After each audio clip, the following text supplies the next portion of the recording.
Assalamualaikum warahmatullahi wabarakatuh. Perkenalkan, nama saya Muhammad Akbar Wahid, mahasiswa UIN Ki Haji Ahmad Siti Jember, Fakultas Tarbiyah dan Ilmu Keguruan, Program Studi Manajemen Pendidikan Islam.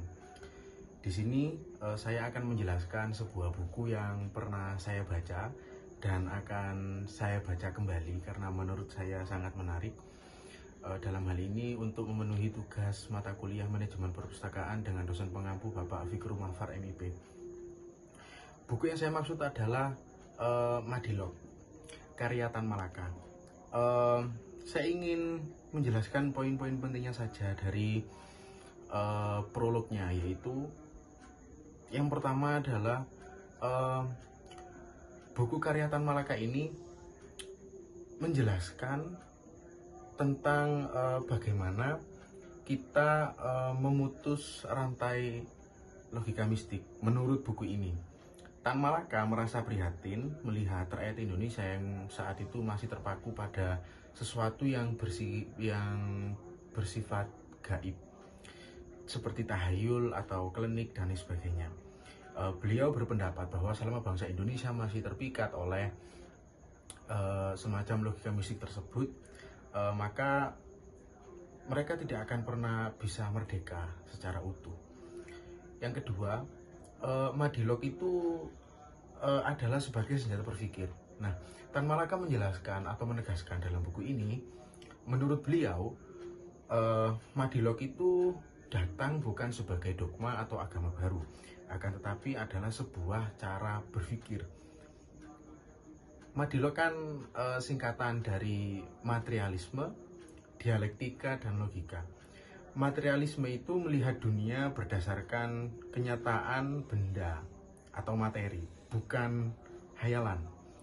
Dialektika melihat segala sesuatu dalam keadaan bergerak, berubah, dan saling terhubung. Dan logika itu sendiri adalah aturan berpikir benar untuk menarik sebuah conclusion atau kesimpulan. Yang ketiga, pentingnya ilmu pengetahuan bukti. Dalam prolognya di buku ini, di buku Madilog, Tan Malaka itu menekankan tentang pentingnya sains atau ilmu pengetahuan. Ia ingin pemuda Indonesia terutama berhenti menjadi penerima dogma dan mulai menjadi pencari bukti. Baginya, kemerdekaan politik itu harus dibarengi dengan kemerdekaan berpikir. Yang terakhir, Madilog ini ditulis dalam kondisi darurat. Ada nada emosional dalam prolog tersebut. Tan Malaka menyebutkan bahwa ia menulis buku ini tanpa perpustakaan yang memadai, dalam kondisi yang sangat terhimpit, yaitu kemiskinan dan di bawah ancaman penangkapan. Dan beliau juga meminta maaf jika ada kekurangan referensi, namun beliau merasa harus segera menyelesaikannya demi masa depan revolusi bangsa. Karya Tan Malaka ini bukan hanya sekedar pembukaan biasa.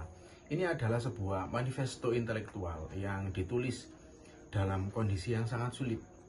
Ditulis di Jakarta pada tahun 1942 dalam keadaan sembunyi-sembunyi. Kalau nggak salah ditulis di sebuah daerah yang namanya Kalibata, mungkin yang sekarang jadi mall itu kalau nggak salah. Dan Tan Malaka menyusun buku ini sebagai obat bagi penyakit mental bangsa Indonesia saat itu. Terakhir, dalam buku ini mengatakan, bangunlah wahai kaum muda, janganlah kamu hanya menerima saja apa yang dikatakan gurumu atau buku-bukumu. Periksalah sendiri, selidikilah sendiri dengan panca indera dan otakmu. Intisari semangat Madilog. Terima kasih, sekian, semoga bermanfaat. Assalamualaikum warahmatullahi wabarakatuh. See you next time.